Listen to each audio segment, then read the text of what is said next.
Bible in a Year Live Chronological Project, Week 10, Day 4, Contemporary English Version. Making Promises to the Lord. The Lord told Moses to say to Israel's tribal leaders, "When one of you men makes a promise to the Lord, you must keep your word. Suppose a young woman who is still living with her parents make a promise to the Lord. If her father hears about it and says nothing, she must keep her promise. But if he hears about it and objects, then she no longer has to keep her promise. The Lord will forgive her because her father did not agree with the promise. Suppose a woman makes a promise to the Lord and then gets married.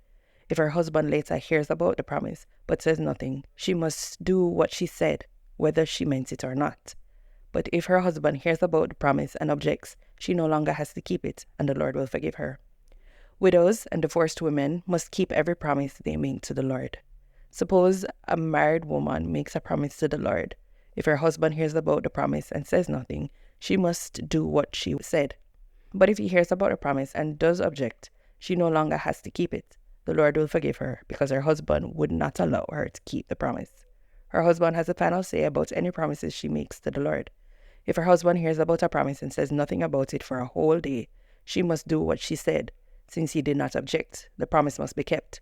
But if he waits until the next day to stop her from keeping her promise, he is the one who must be punished.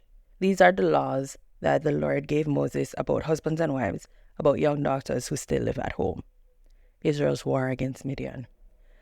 The Lord said to Moses, "Before you die, make sure that the Midianites are punished for what they did to Israel." Then Moses told the people, "The Lord wants to punish the Midianites. So tell our men to prepare for battle. Each tribe will send 1,000 men to fight." 12,000 men were picked from the tribes of Israel, and after they were prepared for battle, Moses sent them off to war. Phinehas, the son of Eleazar, went with them and took along some things from the sacred tent and the trumpets for sounding the battle signal. The Israelites fought against the Midianites just as the Lord had commanded Moses. They killed all the men, including Balaam, son of Beor, and the 5 Midianite kings, Evi, Rechem, Zur, Hur, and Reba. The Israelites captured every woman and child, and then led away the Midianites' cattle and sheep, and took everything else that belonged to them.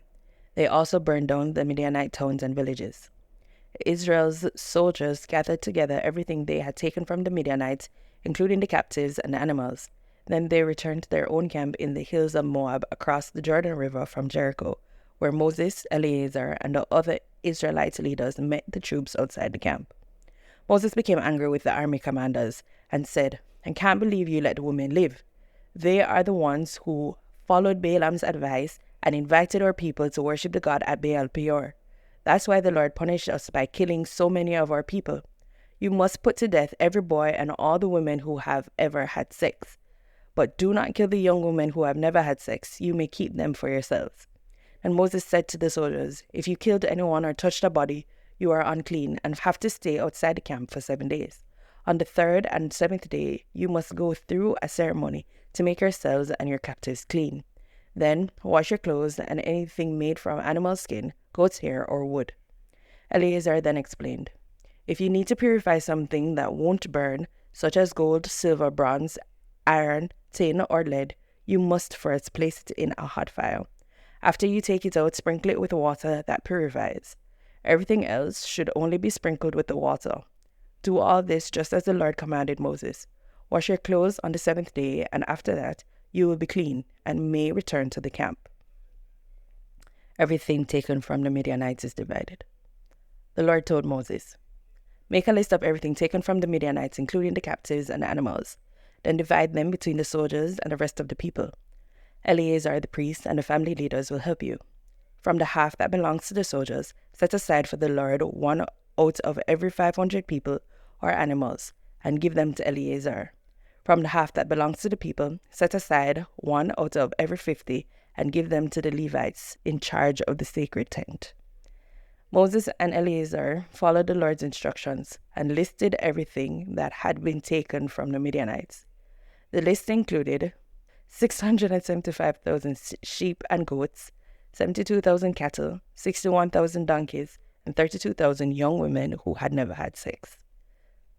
Each half included 337,500 sheep and goats, 36,000 cattle, 30,500 donkeys, and 16,000 young women.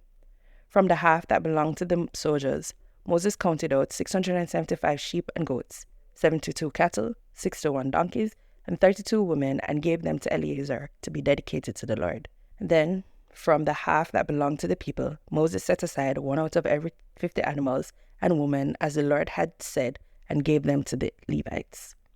The army commanders went to Moses and said, "Sir, we have counted our troops, and not one soldier is missing. So we want to give the Lord all the gold jewelry we took from the Midianites.